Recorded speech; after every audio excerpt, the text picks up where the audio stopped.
Dharmasthala case ತನಿಖೆ ಚುರುಕು. ಸ್ಫೋಟಕ ಫೋಟೋ ರಿಲೀಸ್ ಮಾಡಿರುವಂತಹ ಜಯಂತ್ ಸುಪ್ರೀಂ ಕೋರ್ಟ್ ಕದ್ದಂತಹ ಅಂದ್ರೆ ಸುಪ್ರೀಂ ಕೋರ್ಟ್ ತಟ್ಟುತ್ತಾ ಈ ಒಂದು ಬುರ್ಡೆ ಗ್ಯಾಂಗ್ ಅನ್ನುವಂಥದ್ದು.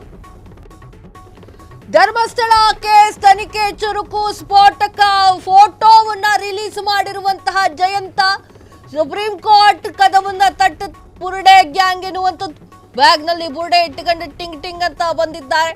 ಫ್ರೀಡಮ್ ಟಿವಿ ಒಂದು ವಿಚಾರವನ್ನು ಹೇಳ್ತಾ ಇರುವಂತದ್ದು. ಸುಪ್ರೀಂ ಕೋರ್ಟ್ ಅಂಗಳಕ್ಕೆ ಮುಟ್ಟುತ್ತಾ ಈ ಒಂದು ಕೇಸ್. ಏಪ್ರಿಲ್ ತಿಂಗಳಿನಲ್ಲಿ ದೆಹಲಿಗೆ ಭೇಟಿಯನ್ನ ನೀಡಿದಂತಹ ಮಾಹಿತಿ ಕಾರಿನಲ್ಲೇ ತಲೆ ಬುರುಡೆಯನ್ನ ಹಿಡಿದು ದೆಹಲಿಗೆ ಪ್ರಯಾಣ. ವಕೀಲ ಧನಂಜಯ್ ಮೂಲದ ಅರ್ಜಿಗೆ ವಿಫಲ ಪ್ರಯತ್ನ.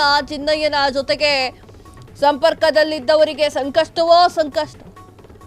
ಎಸ್ಐಟಿಯಿಂದ ಬೆಂಗಳೂರಿನ ವಿವಿಧೆಡೆ ರೇಡ್. ಜಯಂತ್ ಟಿ ಅವರ ಸ್ಫೋಟಕ ಮಾಹಿತಿಯನ್ನ ಇಟ್ಟುಕೊಂಡು ಎಸ್ಐಟಿ ತನಿಖಾ ತಂಡ ತನಿಖೆಯನ್ನ ನಡೆಸ್ತಾ ಇರುವಂತದ್ದು. ಗಿರೀಶ್ ಮಟ್ಟಣ್ಣನವರು ಮಾಧ್ಯಮಗಳ ಮುಂದೆ ಒಂದು ಪ್ರತಿಕ್ರಿಯೆಯನ್ನ ನೀಡ್ತಾರೆ ವೀಕ್ಷಕರೇ. ಇನ್ನೂ ಕೂಡ ನನಗದು ನೆನಪಿಗಿದೆ. ಏನು ಅಂದ್ರೆ, ಮಾಧ್ಯಮದವರು ಸಹಜವಾಗಿ ಒಂದು ಪ್ರಶ್ನೆಯನ್ನ ಕೇಳ್ತಾರೆ ಆ ವಿಡಿಯೋದಲ್ಲಿ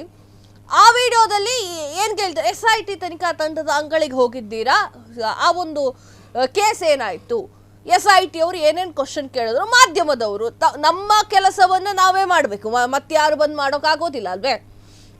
ಕೇಳಿದಾಗ ಗಿರೀಶ್ ಮಟ್ಟಣ್ಣನವರು ಲೇವಡಿಯಾಗಿ ಉತ್ತರವನ್ನು ಕೊಡ್ತಾರೆ. ಹೋದೆ, ಎದುರಿಗೊಂದು ಭೂಪಟ ಇತ್ತು, ಅದರಲ್ಲಿ ಎಲ್ಲೆಲ್ಲಿ ಹೋಗಿದ್ಯಾ ಅಂತ ಕೇಳಿದ್ರು, ತೋರಿಸ್ದೆ. ಆಮೇಲೆ ಆ ಒಂದು ತಲೆ ಬುರುಡೆ ಪೇಂಟ್ ಮಾಡಿದವ್ರು ಯಾರು ಅಂತ ಕೇಳಿದ್ರು, ತೋರಿಸ್ದೆ, ಹೇಳ್ದೆ ಅಂತ ಹೇಳಿ ಲೇವಡಿಯಾಗಿ ಆನ್ಸರ್ ಅನ್ನ ಕೊಟ್ಟಿದ್ರು ಮಾಧ್ಯಮದ ಮುಂದೆ. ಈಗ ಜಯಂತ್ ಟಿ ಸ್ವತಃ ನಿಮ್ಮ ಒಂದು ಗ್ಯಾಂಗ್ ನಲ್ಲಿ ಇದ್ದವರು ಅಥವಾ ನಿಮ್ಮ ಜೊತೆಗೆ ಗುರುತಿಸಿಕೊಂಡವರು ಜಯಂತ್ ಟಿ ಅವರ ಈ ಒಂದಿಷ್ಟು ಹೇಳಿಕೆಗಳಿಗೆ ಏನ್ರಿ ಉತ್ತರ ಕೊಡ್ತೀರಾ? ಜಯಂತ್ ಟಿ ಅವರು ಹೇಳ್ತಾ ಇದ್ದಾರೆ, ಚಿನ್ನಯ್ಯನ ಜೊತೆ ಸಂಪರ್ಕದಲ್ಲಿದ್ದವರಿಗೆ ಸಂಕಷ್ಟ ಇದ್ಬಿಡಿ.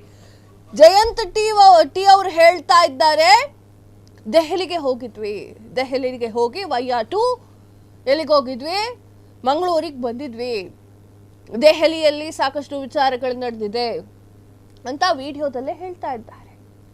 ಸುಪ್ರೀಂ ಕೋರ್ಟ್ ಕದವನ್ನ ತಟ್ಟುತ್ತಾ ಈಗ ಬುರ್ಡೆ ಗ್ಯಾಂಗ್ ಎನ್ನುವಂತಹ ಪ್ರಶ್ನೆ ಈಗ ಉದ್ಭವ. ಏನ್ ಮಾತಾಡಿದ್ರು ನೋಡ್ಕೊಂಡು ಬನ್ನಿ.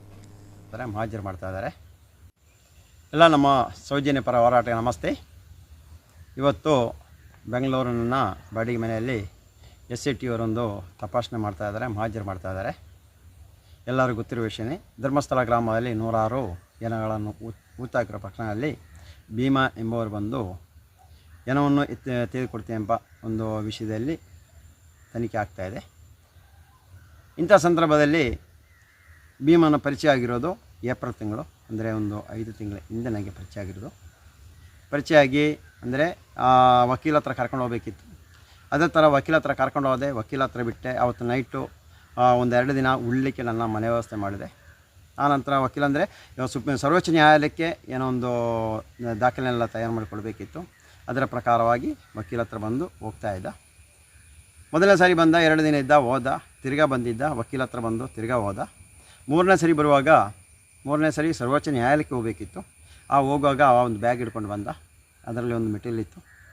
ಆ ಮೆಟೀರಿಯಲನ್ನು ನಾನು ಬೆಂಗಳೂರಿಂದ ಡೆಲ್ಲಿಗೆ ಸಾಗಿಸಿ, ಡೆಲ್ಲಿಯಿಂದ ಮಂಗಳೂರಿಗೆ ಸಾಗಿಸಿದೆ. ಅಂದರೆ ಮಂಗಳೂರಲ್ಲಿ ಪ್ರಕರಣ ದಾಖಲಾಗ್ತಾಯಿದೆ. ಆವಾಗ ಮಂಗಳೂರಲ್ಲಿ SP ಆಫೀಸಿಗೆ SP ತೋರಿಸಬೇಕು ಎಂಬ ಉದ್ದೇಶದಿಂದ ಆ ಮೆಟೀರಿಯಲನ್ನು ಮಂಗಳೂರಿಗೆ ತಂದಿದ್ದೆ.